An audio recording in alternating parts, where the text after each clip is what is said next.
Welcome to JGTCR, I'm Cope, and today we are taking a look at the new cars available after update 1.59 on GT7. Let's get into it. Update 1.59 brings us 4 cars, and we will be looking at each of them in stock and completely modified form with a base tune to get us going. Please note these are only preliminary 5-minute tunes designed to stabilize the vehicle after modifications. For more in-depth tunes, check out the Tuner Series playlist, also available on this channel, where we are tuning every vehicle available in manufacturer's order at the Nürburgring. But today, we're at Brands Hatch, pushing the limits of the new vehicles, so without further ado, let's take a look at our first car, the Chevrolet Corvette C5. This Corvette is the most stable of the 4 vehicles available from update 1.59. This is due in part to its wide stance, but mostly to its weight and weight distribution. The nose of this C5 feels heavy. There is a fair bit of lurching and leaning as it makes its way around the racetrack. When we start pushing the limits of this factory C5, this condition becomes more prominent. It's lazy to turn in and can suffer bouts of serious understeer. However, it is something we can get used to within a few laps. The nose-heavy nature of this Corvette also impacts braking, as it can plow off the road in a straight line if we get on them too hard.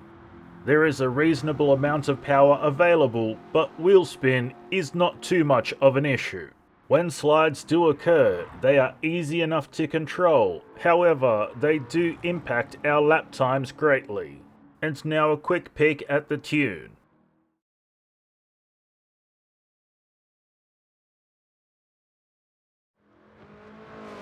As far as tuning goes, this Corvette needed the most work in the settings to make it stick.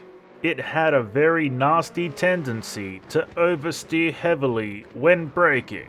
Most of our tuning efforts went into ironing out this kink. The handling is reasonable when not under load. However, it can easily switch it up to over or understeer if we are too heavy-handed with our inputs. The power is there in spades, and power delivery is aggressive on full throttle. But if we lift off 10%, it does keep the tail in check. The C5 Corvette is a very decent entry to the GT7 car list, and with a bit more tune time, it could be a great one. On to the next car.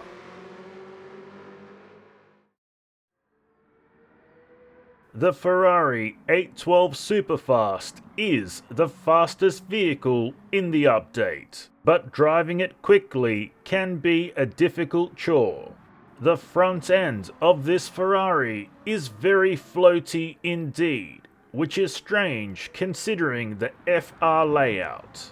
It can be difficult to predict how the nose will react in many situations, and oftentimes we find ourselves floating right off the track. The brakes react in the same vein. Using them can cause us to miss the plow right off the edge of the track, and if we use them while cornering, it sends us wide. So it's best to get all braking done before we enter the turn and ensure we make no brake adjustments while cornering. There is lots of power available, but the engine cannot decide if it wants high or low RPM to perform at its best. The usable power band does seem a bit narrow. If we go too low, it bogs down. If we go too high, it becomes very peaky blinders and the tail end steps out. When slides do occur, they are difficult to control and not pleasant in any way. Let's look at the tune.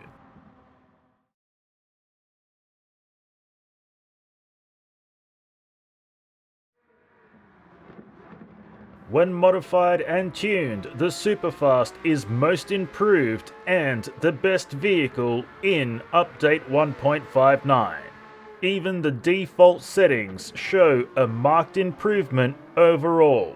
The handling is no longer floaty McFloatface. Instead, it is now more grounded and able to be driven much more aggressively. The steering works well, but we can experience understeer when the rear hooks. The power is good, but power delivery can be a bit hit and miss. The bottom end is good, but up around 8,000 RPM things can get slippery. When traction is lost, it becomes erratic, so avoid slides at all costs.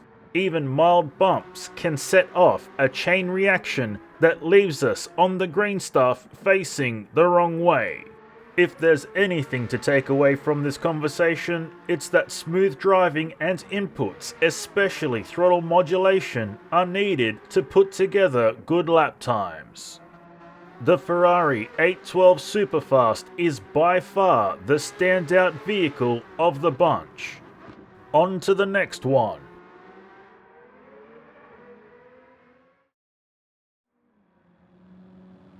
From the best vehicle to the worst one, the Honda CR-V is a horrible car outright.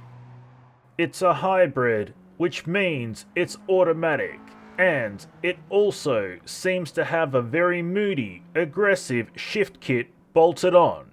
This makes it difficult to drive, as gear changes are harsh and happen at the worst times possible, sending us careening in a direction we did not intend, or kicking us completely sideways. The power is subpar, and it does struggle on inclines immensely. Power delivery is terrible. There is a light switch moment midway through RPM as it switches mode. This is just another layer in the lack of control cake we are forced to eat while driving the CR-V. And the icing on that cake is the brakes that lock up and send us sideways if we even look at them while driving. Worst car ever. But can a tune fix it? Let's see.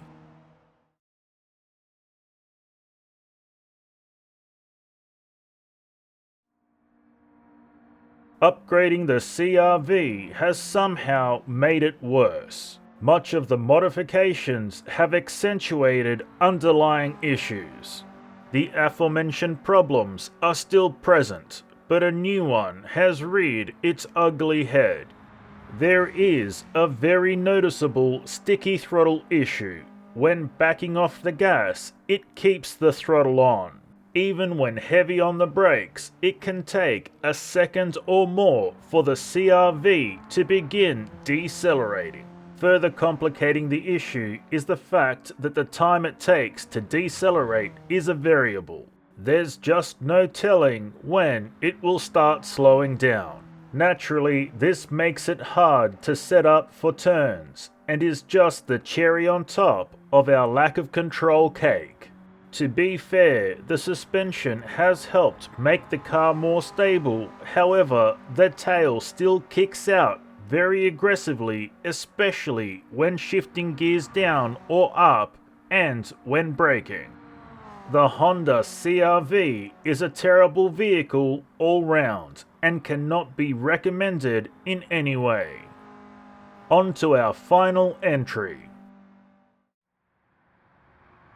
The Suzuki Carry seems like a gag gift or a booby prize, but it is actually a featherweight champ.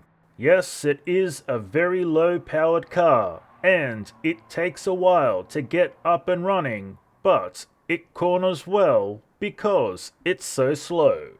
The handling is actually fairly good. It steers well and does what it's told for the most part. The tail is light and likes to step out, but it is very controllable and quite fun. We can avoid drifting if we are smooth on inputs, but who would want to do that? Once we get up to speed, it's a matter of maintaining it. There's actually no need to brake, we just need to back off a touch and the car decelerates quite quickly. If we wish to keep the tail in line while cornering, it's best to keep a touch on throttle, maybe 5 to 10%. But if sliding's in your nature, back off completely and watch it go. Let's dial in a tune and see how it performs.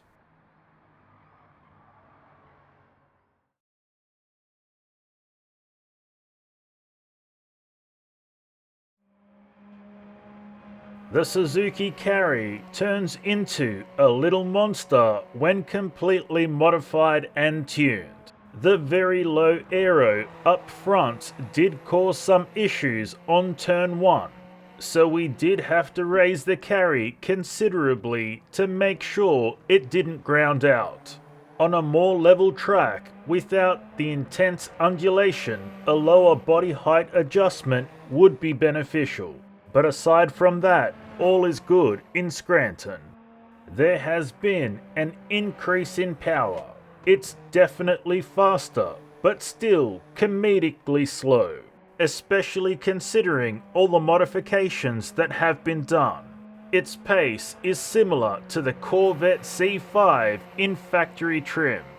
This Suzuki handles reasonably well. The ballast at the rear helps the tail not step out so aggressively.